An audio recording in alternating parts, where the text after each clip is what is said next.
자, 이게 지금 하나님의 지혜예요. 근데 이게 뭐냐, 결국 감추어졌다가 우리에게 드러났고, 세상이 전혀 경험하지 못한 인간의 지혜를 초월한, 그게 뭐냐? 뭡니까? 여러분, 복음을 흔히 가리켜서 드러난 비밀이라고 합니다. 그죠? 이게 약간 앞에 설명하는 거와 뒤에 말이 약간 역설이죠. 드러난 비밀. 복음을 드러난 비밀이라고 한단 말이에요. 자, 마태복음을 한번 찾아보겠습니다. 마태복음 13장.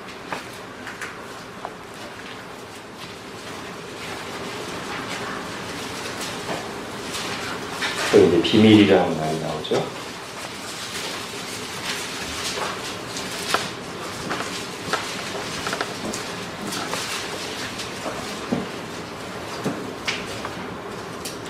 마태복음 13장 11절 한번 읽겠습니다. 시작. 대답하여 이르시되 천국의 비밀을 아는 것이 너희에게는 허락되었으나 그들에게는 아니 되었나니. 지금 예수님께서 천국 복음을 제자들에게 비유로 풀어 가르쳐 주시면서 뭐라고 표현하시냐면 천국의 비밀이라고 말하고요. 좀 더 뒤로 가서 35절, 마태복음 13장 35절 읽겠습니다. 시작.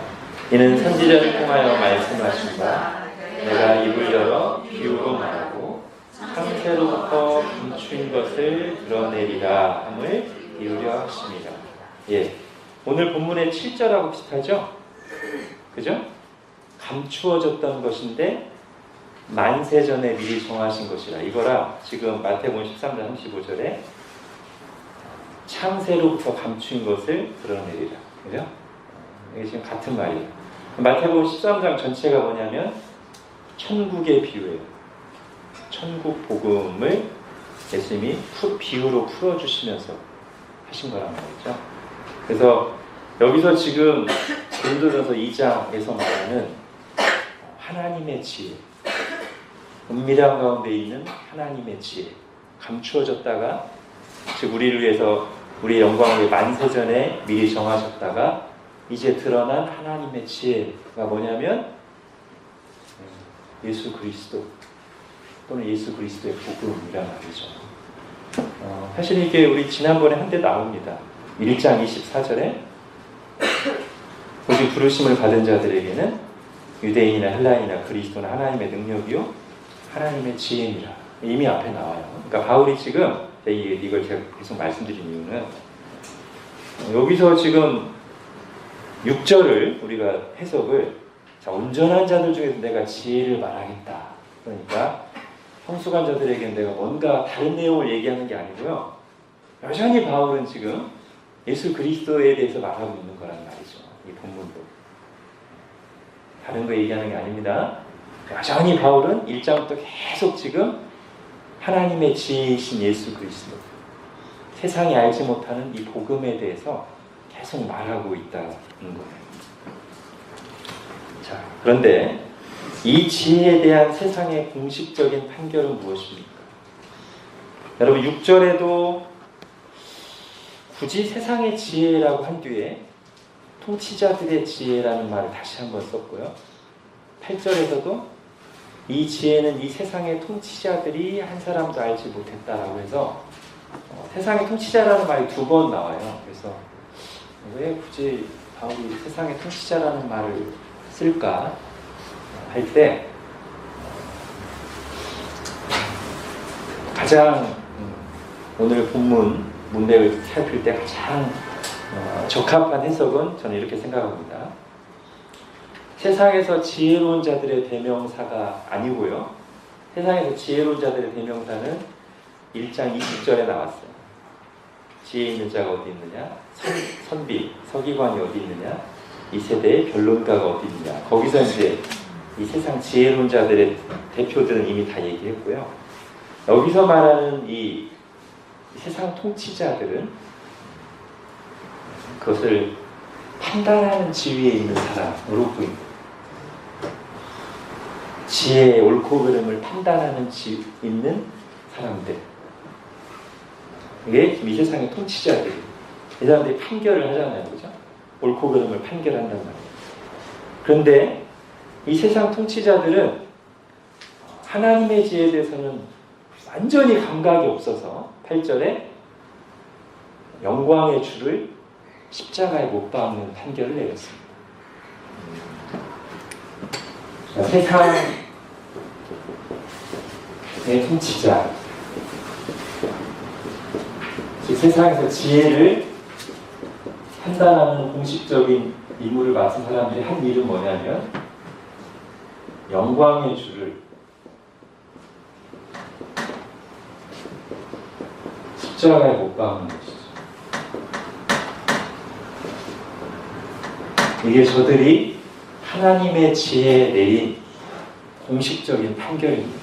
그러면 여기 저는 일부러 영광을 줬다고 생각되는데요. 영광의 반대말이 성경에서 어떻게 나오냐면 고린도전서 15장에 욕된 것으로 심고 영광스러운 것으로 다시 살아나며, 그러니까 영광스러운 것의 반대가 욕된 거예요. 요거죠. 가장 치욕스러운, 가장 욕되게 만드는, 가장 낮아지고 비천해지는 것의 대명사가 십자가에 못 박히는 거고요. 바울은 그거랑 대비시키기 위해서 그냥 주님 또는 그리스도라고 쓰지 않고 아마 이거랑 대비시키려고 영광의 주를 쓴 것 같아요. 세상의 통치자, 세상에서 옳고 그름, 지혜를 판단하는 자들이 내린 판단은 뭐냐면 영광의 주, 가장 영광스러운 영광을 돌려야 될 분을 가장 욕되게 비참하게 만들었던 거예요. 그래서 지금 바울이 이걸 통해 하고 싶은 말은 뭐냐면 세상은 하나님의 지혜를 전혀 알지 못합니다. 세상의 판단은, 이 세상의 통치자들로 대표되는 세상의 판단은 하나님의 지혜에 대해서 완전히 잘못 판단해요. 세상의 지혜는 하나님의 지혜를 감각할 수 있는 감각이 아예 없다. 이렇게 바울이 말하려는 것이죠. 그와 반대로 이렇게 세상의 판단을 내리는 사람, 세상의 지혜는 전혀 이 하나님의 지혜를 감각할 수 없고 이렇게 반대되는 판결을 내렸지만 누구에게는 이 하나님의 지혜가 밝게 알려졌는가 하니 7절, 9절 다시 보겠습니다. 감추어졌던 것인데 하나님이 우리의 영광을 위하여. 우리는 누구예요? 바로 우리죠, 그죠? 교회, 믿는 자들. 9절에서는 그것을 설명하기를 하나님이 자기를 사랑하는 자들을 위하여라고 표현했습니다. 이것도 우리죠. 하나님을 사랑하는 자. 자, 이들에게는 하나님의 지혜인 예수 그리스도가 밝히 알려졌습니다. 자, 근데 하나님이 자기를 사랑하는 자, 곧 하나님을 사랑하는 자죠. 이건 우리가 좀 생각을 해봐야 됩니다. 지금 우리 이 하나님의 지혜를 밝히 깨달은, 하나님의 지혜를 계시받은 게 이제 우리고요. 결국 교회고 신자인데, 이것을 이제 이사야 본문으로 표현할 때는 하나님이 자기를 사랑하는 자, 즉 하나님을 사랑하는 자로 묘사했다는 거죠.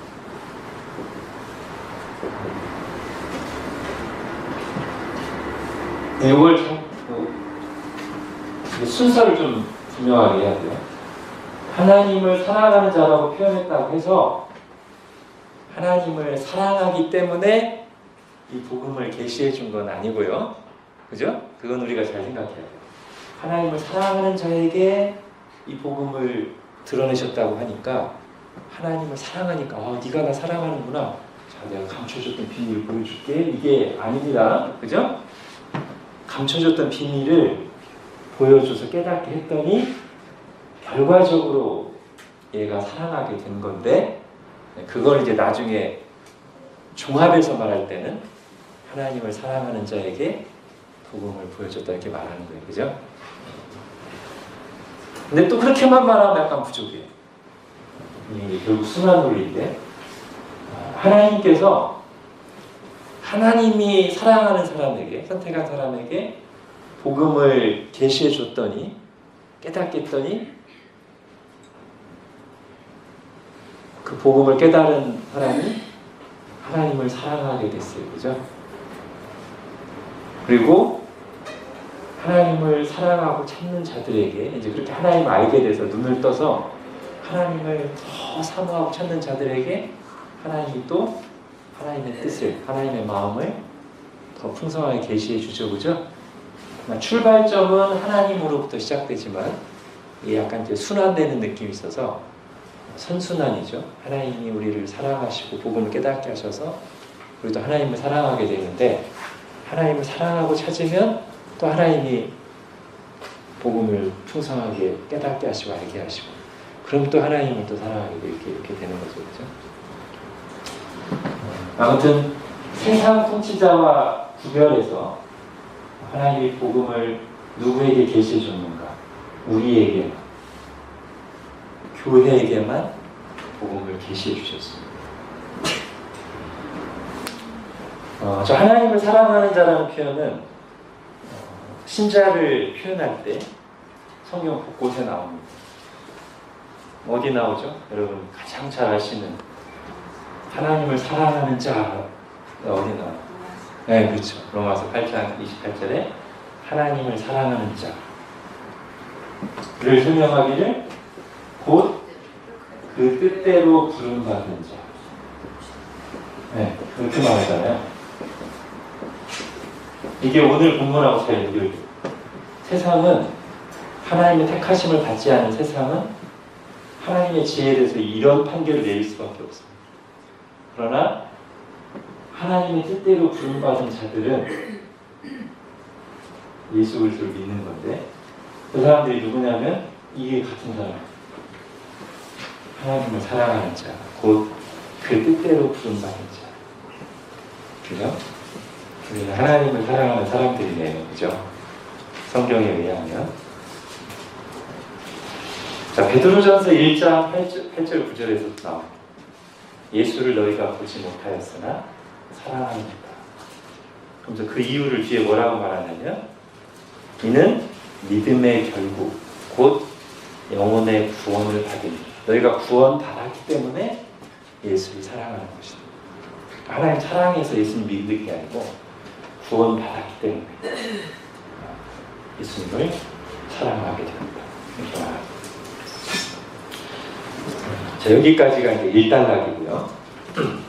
첫 번째 단락에서 말하는 것은 세상은 절대 하나님의 지혜를 알지 못하고 하나님의 지혜를 감각할 수 없고 그래서 세상의 공식적인 판단은 뭐냐면 영광의 주를 십자가에 못 박는 즉 완전히 반대되게 반응하는 거였다면 우리 또는 하나님을 사랑하는 자 그 뜻대로 부름받은 자들은 즉 그들만은 이 복음을 바로 알아듣고 반응한다. 이게 이제 첫 번째 단락이라면요.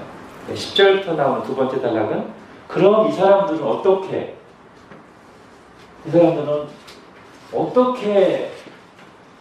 복음을 받아들이고 예수님을 사랑하게 되었는가에 대한 내용입니다. 거기서 이제 성령님이 나오시는 거죠. 자, 2번으로 하나님의 지혜가 오직 믿는 사람들 교회에게만 알려졌다고 말한 바울은 곧이어서 하나님의 지혜를 알 수 있는 유일한 통로가 되시는 성령님을 소개합니다. 성령님은 어떤 분이십니까? 성령님께서 우리에게 오셔서 하시는 핵심적인 일은 무엇입니까? 성령님을 성경에서 다양하게 표현하죠. 하나님의 영, 하나님으로부터 온 영, 또 어디서는 예수 그리스도의 영, 하나님의 성령, 진리의 영, 보혜사 등등, 그죠? 성령님을 표현하는 성경에 여러 표현이 있습니다. 오늘 본문에도 그렇게 나오죠. 하나님의 영이라고도 나오고 하나님으로부터 온 영이라고 나오는데, 지금 계속 하나님의 지혜라는 주제를 다루고 있으니까요. 여기 하나님의 지혜는 예수 그리스도라고 말했습니다. 또는 예수 그리스도의 복음. 오늘은 이것과 관련해서 성령님을 집중적으로 다루고 있습니다. 즉 성령님의 하시는 일은 뭐냐면, 이 세상은 절대 감각하지 못하는 이 하나님의 지혜를 우리에게 계시도 하시고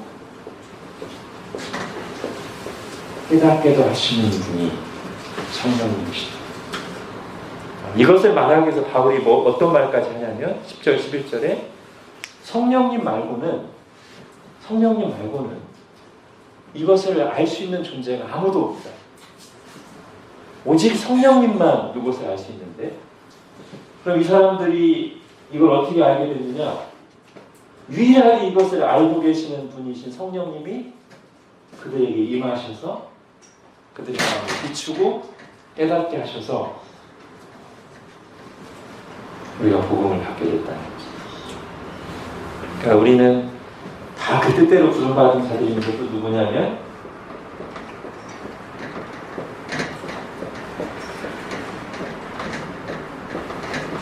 성령 받은 자들이에요. 그죠? 우리는 다 성령님이 내주하시는 사람들입니다. 자, 구체적으로 성령님이 어떻게 하나님의 지혜를 알게 하시는가를 이제 성경 전체적으로 보면, 첫 번째는 영감을 통해서 하나님의 지혜를 드러내시고 기록하게 하시고, 두 번째는 조명을 통해서 하나님의 지혜를 적용하시고 깨닫게 하세요. 성령님이 진리의 영으로서 하나님의 지혜를 우리에게 알려주는 분으로서 하시는 일이 이렇게 이제 신학적으로 정리된다는 거죠. 영감, 우리 디모데후서 3장 할 때 하죠. 모든 성경은 하나님의 감동으로 된 것으로 임하는데, 영감으로 된 것으로. 그럼 성경 기록할 때만 감동했을까요? 기록 전에 사도들이나 선지자에게 성령님이 영감을 주셔서 선포하게 하시죠, 그죠? 그때도 성령의 영감이 있습니다. 선지자들이 성령의 감화를 받아서 성령의 영감으로 자기 스스로는 귀로 듣지도 못하고 눈으로 보지도 못하고 생각지도 못한 예수 그리스도의 복음을 성령님께서 말씀과 함께 깨닫게 하셔서 선포하게 하시는 거예요.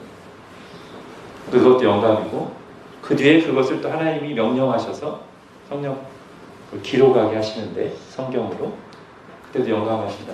그러니까 이미 성경 속에 하나님의 지혜가 다 밝히 드러나 있어요. 그런데 지금 바울이 말하는 것은 뭐냐면, 바울 자신도 이걸 경험한 것인데, 바울이 바리새인이었잖아요. 바리새인 중에서도 아주 열혈 바리새인. 그러니까 성령의 영감으로 기록된, 자기 입으로 모든 성경은 하나님의 감동으로 된 것을 할 때 그 성경이 구약 성경인데, 자기 입으로 그렇게 말한 구약을 자기가 수없이 읽고 봤단 말이죠.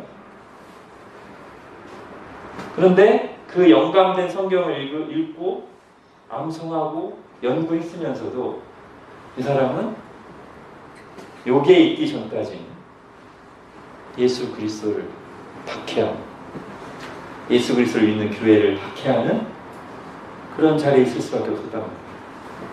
그러다가 부활하신 예수님 찾아오시고 성령으로 충만해지자 드디어 요 자리에 있던 바울이 여기로 갔단 말이죠. 그죠?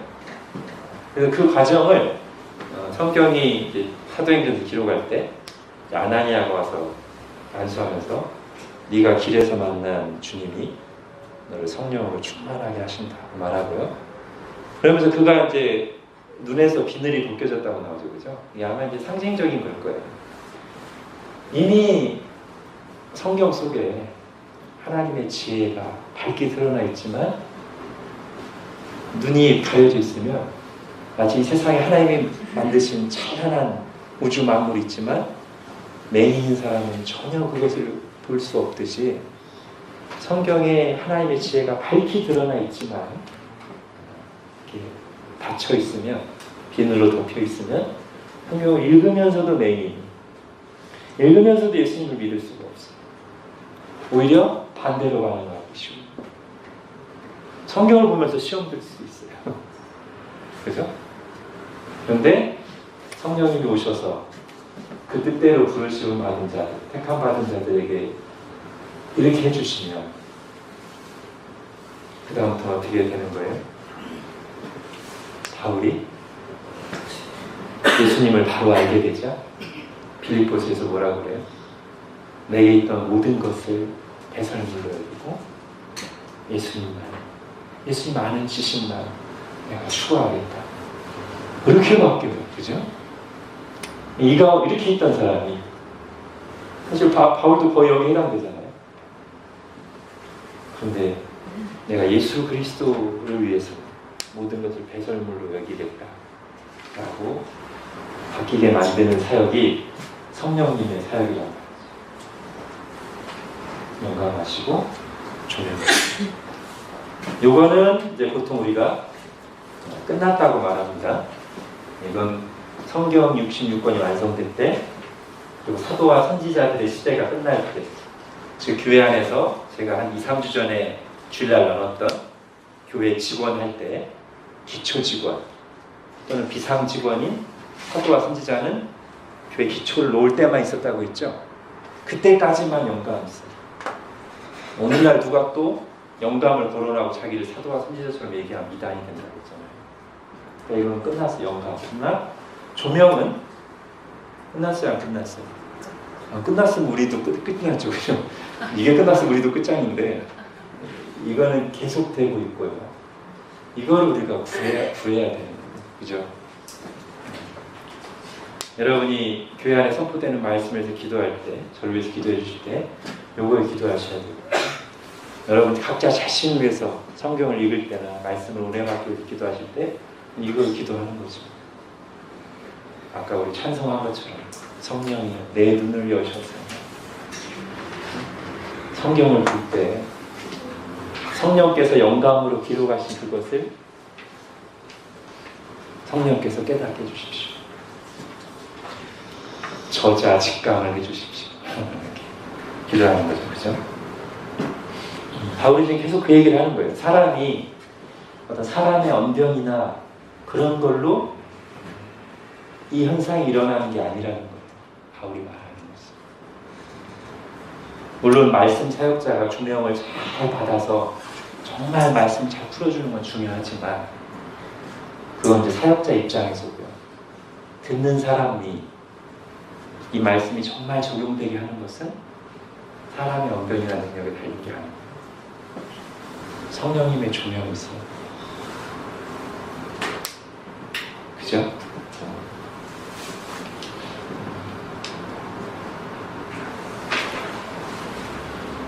자, 고린도전서에서의 성령은 아까 말씀드린 것처럼 뒤에서 한번 은사에 대해서 하고 분량은 그게 더 많지만 성령님의 더 중요한 역할, 핵심적인 역할은 바로 오늘 본문에서 다루고 있습니다. 12절 한번 읽어보겠습니다. 시작. 우리가 세상의 영을 받지 아니하고 오직 하나님으로부터 온 영을 받았으니 이는 우리로 하여금 하나님께서 우리에게 은혜로 주신 것들을 알게 하려 하십니다. 예. 이게 성령님의 정말 가장 핵심적인 역할이죠. 하나님께서 우리에게 은혜로 주신 것을 알게. 또 이렇게 말할 수도 있어요. 아, 내가 이 구원을 은혜로 받았구나 라는 것을 알게 하시는 분이 누구냐면 성령님이시다. 그러니까 은혜를 은혜로 하게 하시는 분이 성령님이시다. 사실은 바울이 고린도서 12장에서 이제 성령에 대해서 쭉 얘기하기 전에도 이 얘기를 한 번 더 하고 하거든요. 어떻게 더 하죠? 하나님의 영으로 말하는 자는 누구든지 예수를 저주할 자 하지 아니하고 성령으로 아니하고는 누구든지 예수를 주시라 할 수 없느니라. 그렇게 하고서 이제 은사를 다룬다. 그게 더 핵심이라는 거죠. 예수님을 그리스도로 믿게 하시는 성령의 역사, 은혜로 알게 하시는 성령의 역사, 내게 있는 이 모든 좋은 것들이 은혜로 받은 것이구나 라는 것을 알게 하시는 성령의 역사가 제일 중요한 성령의 역사입니다. 그 얘기를 하고 있습니다. 지금 이 부분이 고린도 교회가 희미해져 있고 흐트러져 있기 때문에 여러 가지 문제가 발생합니다. 자, 여기서 안다는 것에 대해서 조금만 더 생각해 보겠습니다. 우리에게 은혜로 주신 것들을 알게 하려 하십니다.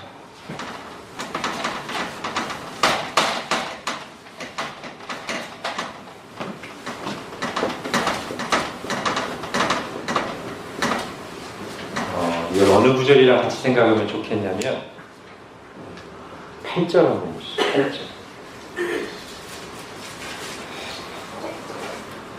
이 지혜는 이 세상의 이 세대 통치자들이 한 사람도 알지 못하였나니 만일 알았더라면, 이 말 한번 생각해 보세요. 만일 알았더라면 하나님의 지혜인 예수 그리스도, 이 복음을 만일 이 세대의 통치자들이 알았더라면 영광의 주를 십자가에 못 박지 않았을 것이다. 자, 그러면 예수님을 십자가에 못 박은 사람들 누굴까요? 종교 지도자들, 헤롯 왕, 빌라도 총독, 한번 생각해 볼까요? 자, 이 사람들이 이 세대 통치자들인데, 종교 지도자들, 헤롯 왕의 역할을 좀 작긴 하지만 빌라도, 이 사람들이 이 세대의 통치자들이에요. 이 사람들이 예수님을 십자가에 못 박았어. 영광의 주. 바울이 뭐라고 하냐면 만일 알았더라고. 이 사람들이 어때요? 예수 그리스도에 대해서 전혀 몰랐을까요?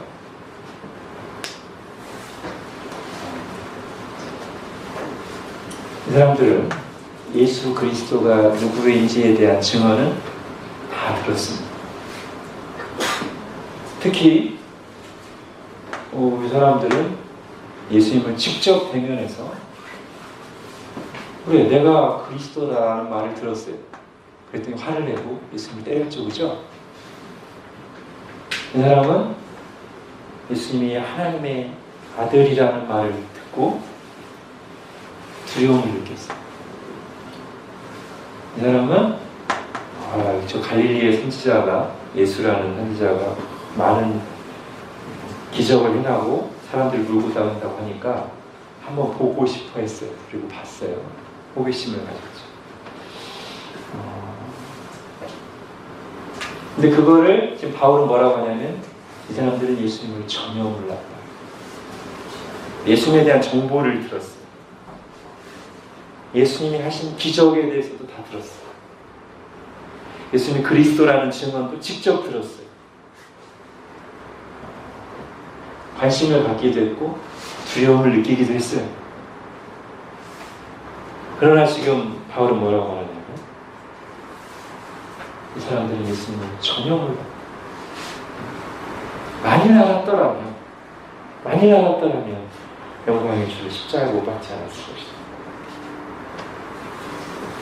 여기에는 해당되지 않지만 예수님이 태어날 때 헤롯 대왕, 여기랑 다른 헤롯 대왕은 어때? 예수님이 태어나셨다는 소식을 듣고 서기관들을 불러서 야 그리스도가 어디 태어나니? 베들레헴에 태어나니. 그래? 동방박사들 보내서 자 그리스도가 베들레헴에 태어난다고 가서 경배하고 나에게도 경배하냐. 나중에 안 오니까 2살 안에 애기들 다 죽여버리죠. 이 사람도 성경의 증언을 아주 무시한 것 같진 않아요. 그죠?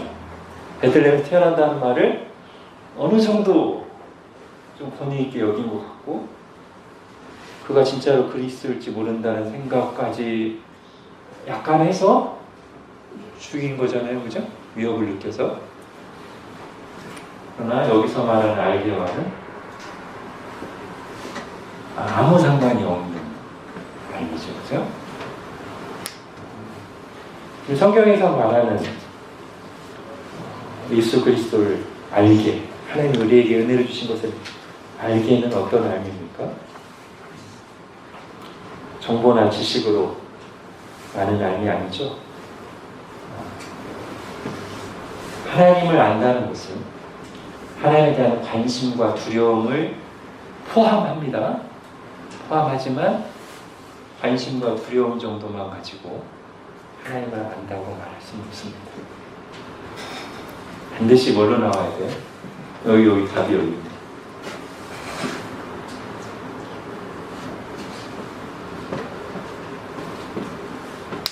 저게 하나님을 아는 증거.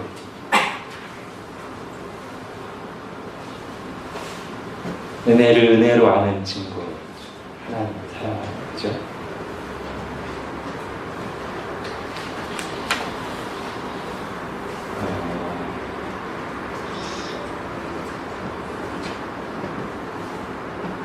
자, 이제 마지막 문제 하겠습니다. 자, 성령님이 하시는 일을 소개하는 과정에서 바울은 육에 속한 사람과 신령한 자, 곧 영적인 사람에 대해서 말합니다. 앞에 썼으니까 바로 그냥 이렇게 기록하겠습니다. 이 성령님을 쭉 얘기한 뒤에 이 성령님을 기준으로 해서 성령님을 근거로 해서 두 종류의 사람이 있다. 세상 모든 사람은 육에 속한 사람이거나 아니면 신령한 자거나 둘 중에 하나. 그거 제가 아까 앞에서 영적인 사람으로 하든지 아니면 성령의 사람으로 하는 게 더 오늘 본문의 의미를 잘 살린 일관성 있는 번역이라고 했죠. 여기서 나누는 거예요. 성령님으로 거듭나지 않은 사람이 곧 육에 속한 사람이에요. 특별히 육신의 감탄함 속에 빠져 사는 사람을 가리킨 게 아니고요. 여기에는 누구도 들어가요? 오늘 본문에 나온 세상 통치자도 들어가고요. 지난번에 1장에 나온 세상의 학자들, 아주 세련되고 고상한 사람들도 다 여기 들어가요. 성령으로 거듭나기 전에는 다 육에 속한 사람입니다. 여기에는 누구도 들어가요? 신령한 자에게 갈릴리 어부도 들어가고요. 세리도 들어가고요. 창기 출신도 들어가고요. 성령으로 거듭났을 때. 지금 이렇게 둘로 나누는 기준은 1차적으로 얼마나 이 사람이 윤리적이고 도덕적이고 세상에서 세련된 지식을 가지고 있구나 아무 상관없어요. 지금 지혜를 얘기하는 건데 오직 성령님이 임하셨느냐 성령으로 거듭났느냐 해서 안 나면 육에 속한 사람이고 이 사람은 영광의 주를 십자가에 못 박을 수밖에 없는 사람이고요. 이 사람은 세상에서 어떤 모양이었든지 간에 성령님으로 거듭난 사람은 다 신령한 자예요. 영적인 사람, 성령의 사람, 이런 사람들도 다 신령한 자가 됐어요. 그리고 이 사람들은 자기들이 신령한 자라는 것을 이런 식으로 드러내는 사람입니다. 그죠? 자, 그러면서 이렇게 해석을 할 때 우리가 당연히 이제 어떤 적용을 하게 되냐면 아까 앞에서 제가 간단하게 말씀드렸지만 이게 이제 한국 사회에서도 그렇고요. 사실 고린도 교회도 약간 그런 느낌이 드는데 요 말을 또는 요 말을 신자 중에서도 좀 더 특별한 사람을 가리키는 말을 자꾸 사용하고 싶은 사용되는 경향이 있다는 거예요. 이제 바울이 결국 이 얘기를 하고 난 뒤에 3장으로 넘어가면서 그러면 고린도 교회예요. 당신들은 여기입니까 여기입니까 이렇게 말하는 얘기를 시작한단 말이에요. 당신들이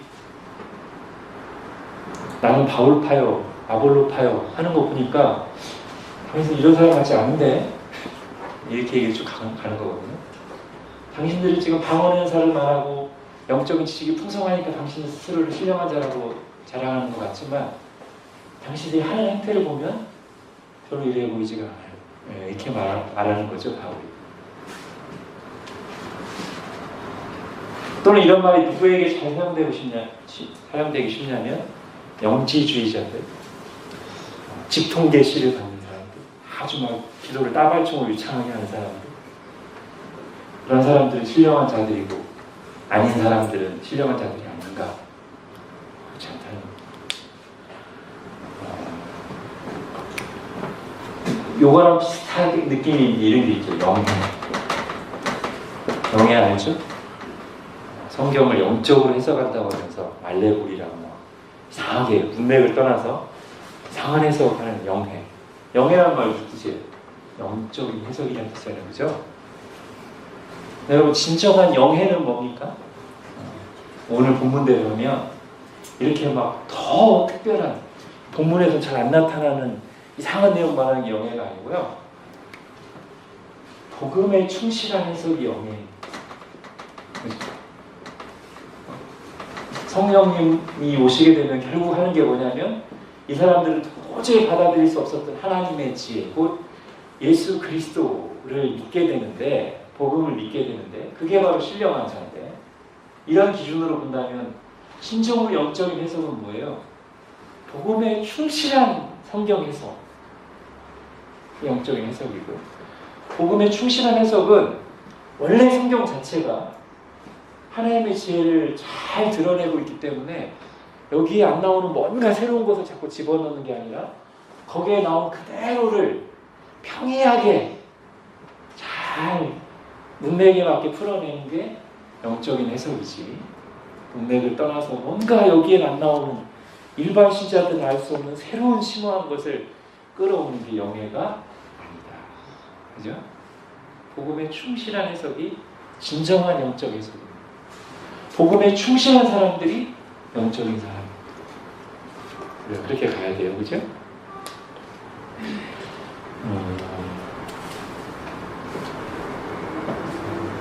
자, 신령한 자를 좀 더 정리해 보겠습니다. 저는 균형을 잃지 않기를 바랍니다.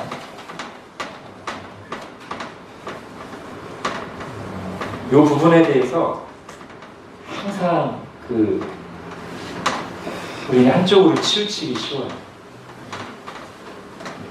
예를 들면 어떤 사람들이 영적인 사람을 기도 하루에 몇 시간씩 막 기도하는 사람, 방언하는 사람, 기도하면서 막 하나의 음성 듣는 사람으로 요걸 이렇게 생각하면 거기에 대한 반발로 뭐가 나오냐면, 기도 그런 게 중요한 게 아닙니다.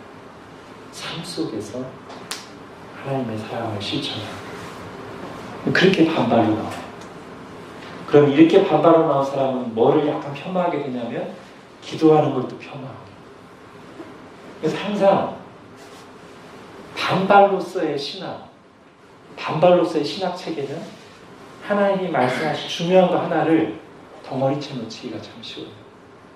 그래서 우리는요, 신학을 할 때, 성경을 대할 때 누구에 대한 반발심, 과거 어떤 경험에 대한 부정적인 생각과 반발심, 저 사람의 말을 반박하고 싶은 마음으로 성경을 읽으면 중요한 걸 놓치게 돼요. 성경을 읽을 때마다 하나님 제 마음속에 어떤 것도, 누구에 대한 부정적인 생각이나 거부감이든 과거의 어떤 안 좋은 경험이든 저희 편견이든 간에 다 내려놓고 그대로 하나님의 말씀을 받게 해주십시오.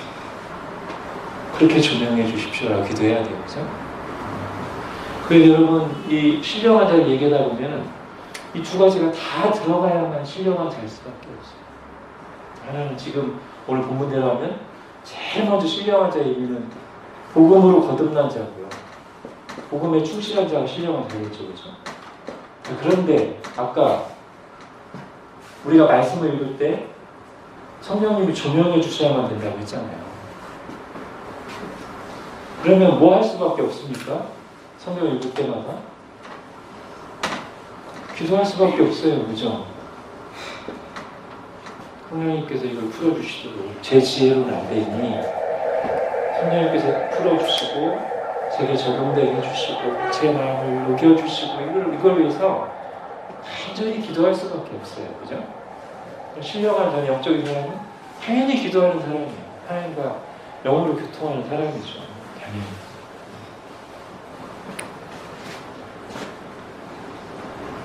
그래서 그것이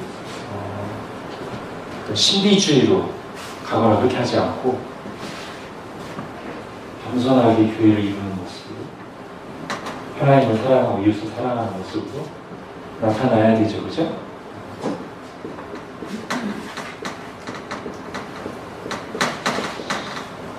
저는 이게 이제 제일 중요한 건데 결국 예수 그리스도를 누구로 아느냐입니다. 이 얘기를 제가 반복하는데 지금 한국 교회가 너무 세상에서 이렇게 얻어맞고 있다 보니까 여기저기 한국 교회에 대한 개혁의 목소리도 많이 나와요. 한국 교회가 좀 병들어 있어요. 그러니까 이 사람도 교회 개혁, 이 사람도 교회 개혁, 이 사람도 교회 개혁을 얘기하는데 제가 저랑 아는 사람들하고도 얘기하고 SNS에서 보다 보면 이 개혁을 얘기하는 사람들의 상당수가 여기에 충실하지 않은 경우를 많이 봐요.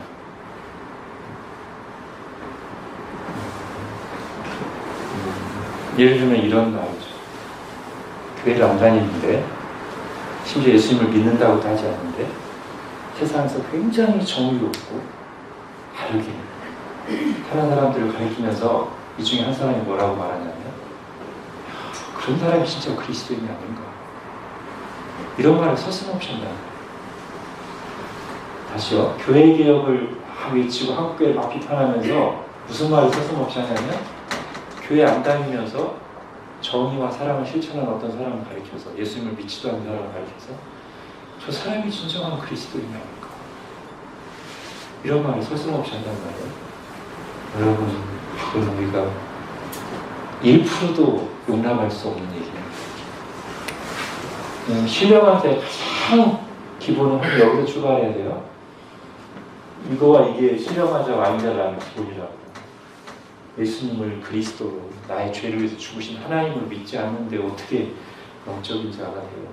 그런 사람이 어떻게 교회 개혁을 얘기해요? 용납할 수 없습니다. 신령한 자의 가장 기본이 이겁니다.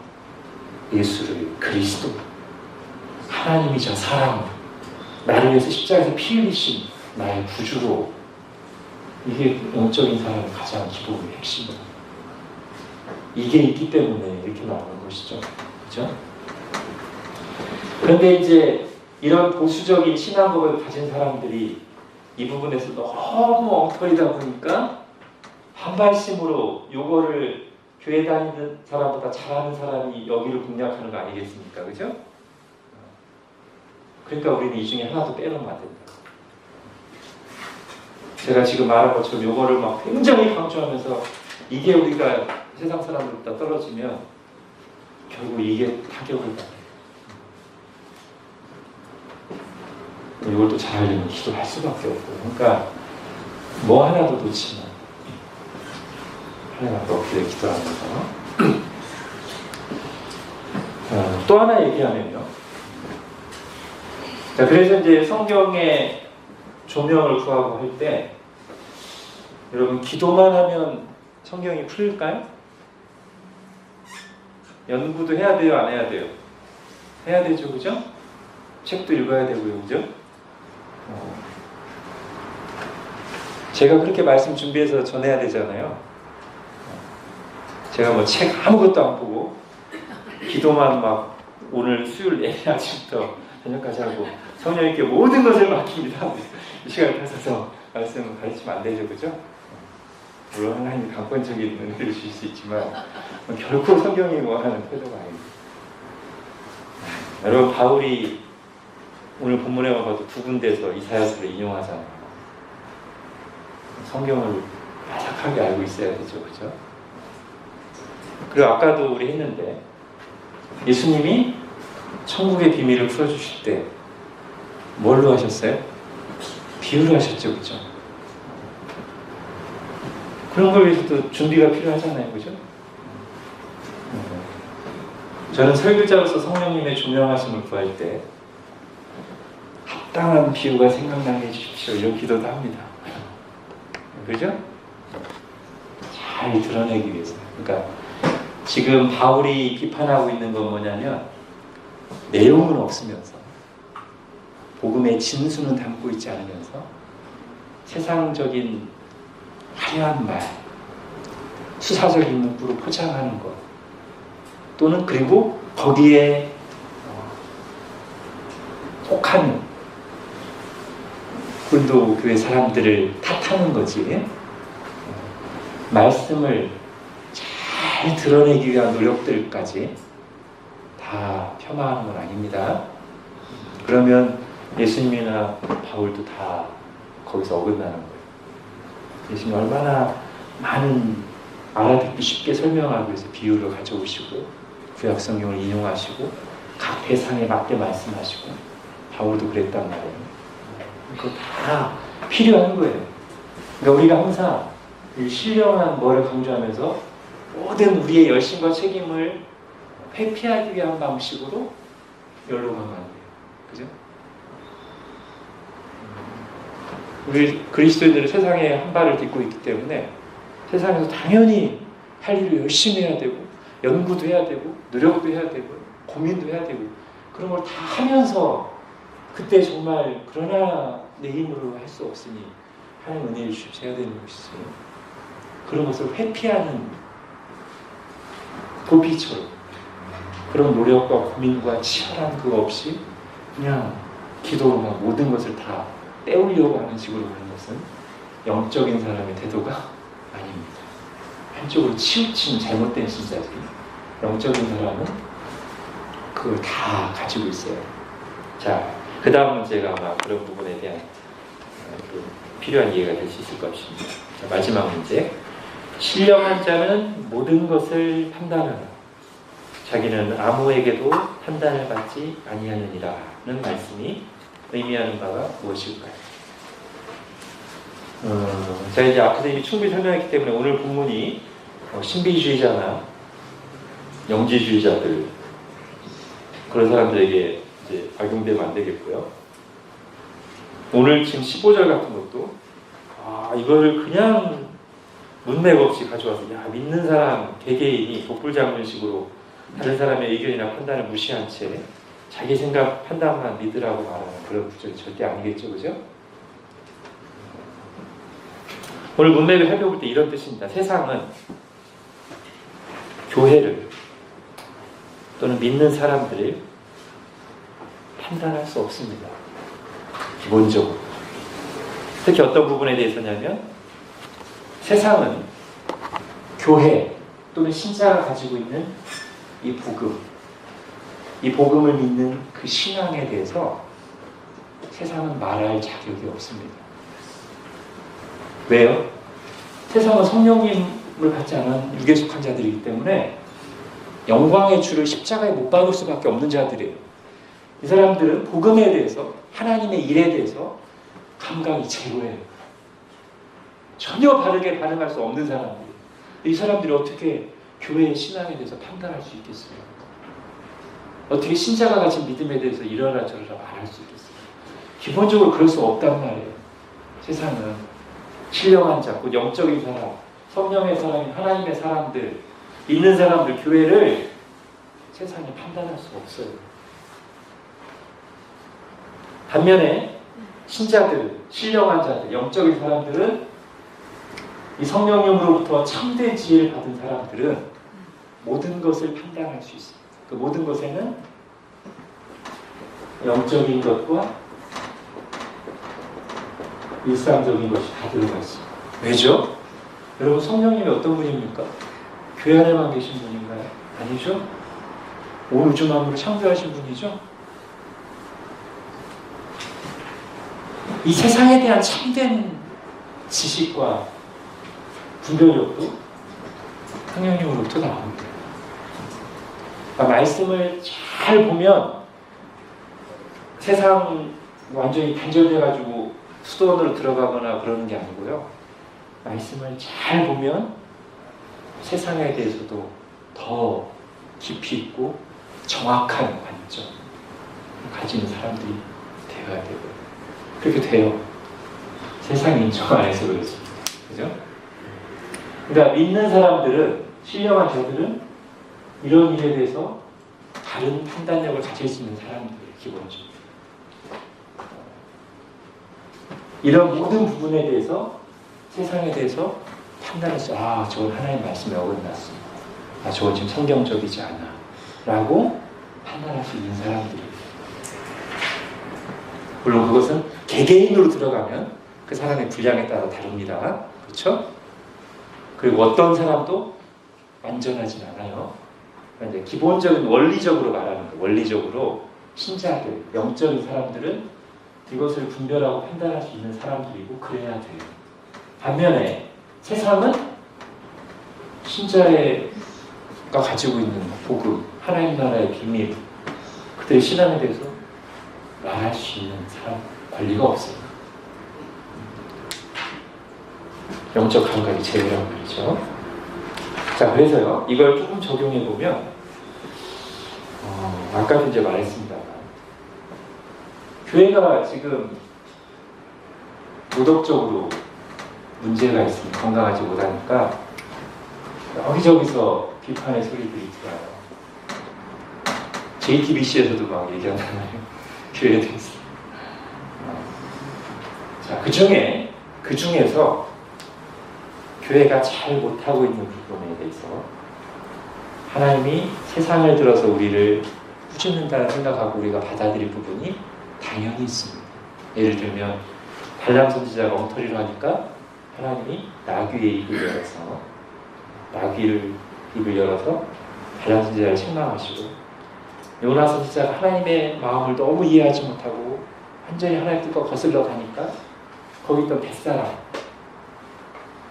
세상 사람들이죠, 그죠? 그 세상 사람들의 입을 통해 요나를 책망하시고요.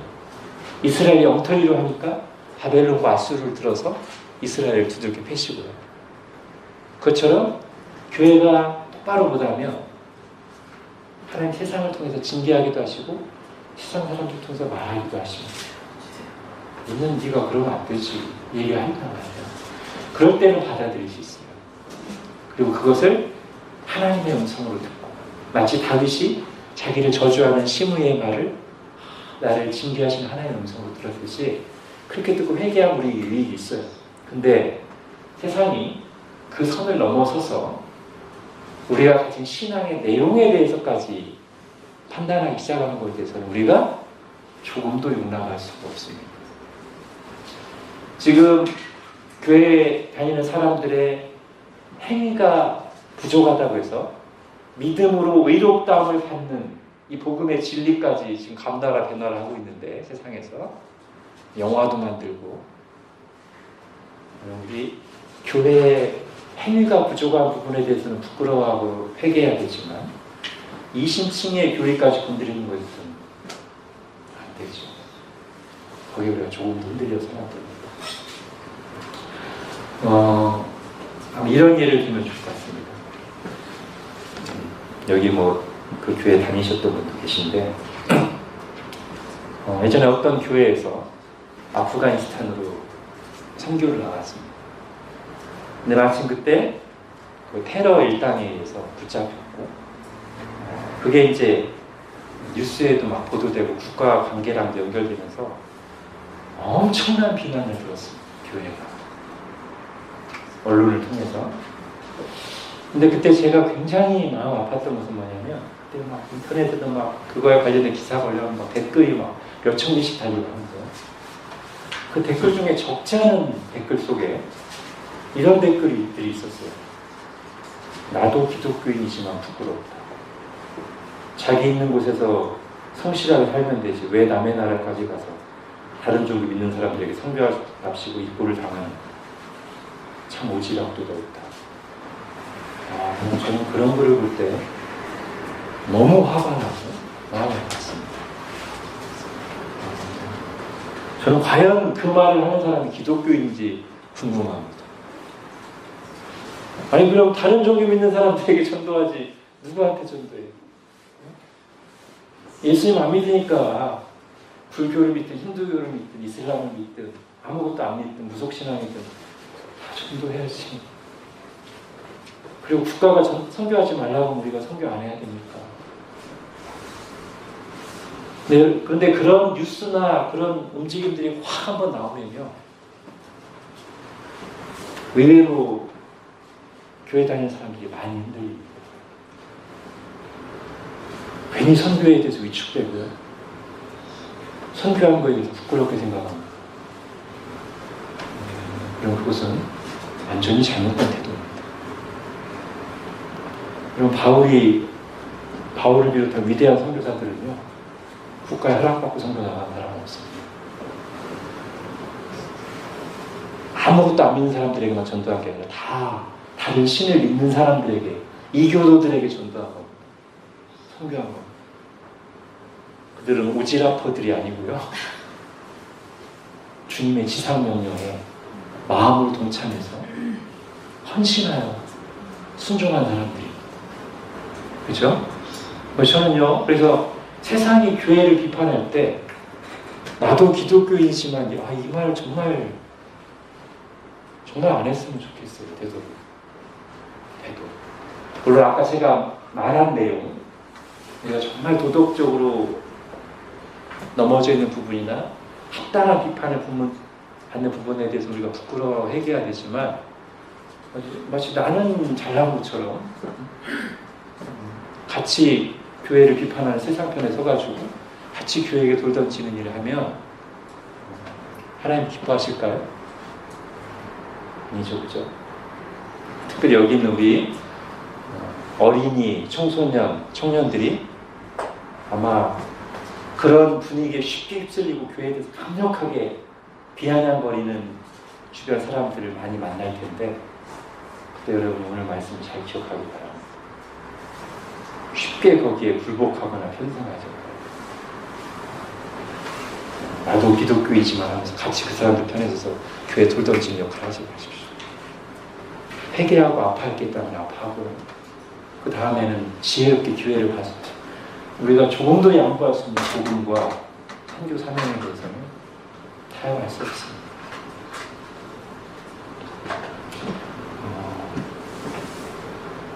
우리 신앙을 공공 현장에서 드러내지 못하게 하는 세상의 압박에 대해서 우리가 뱀같이 지혜롭고 비둘기같이 순결하게 반응해야 되죠, 그렇죠?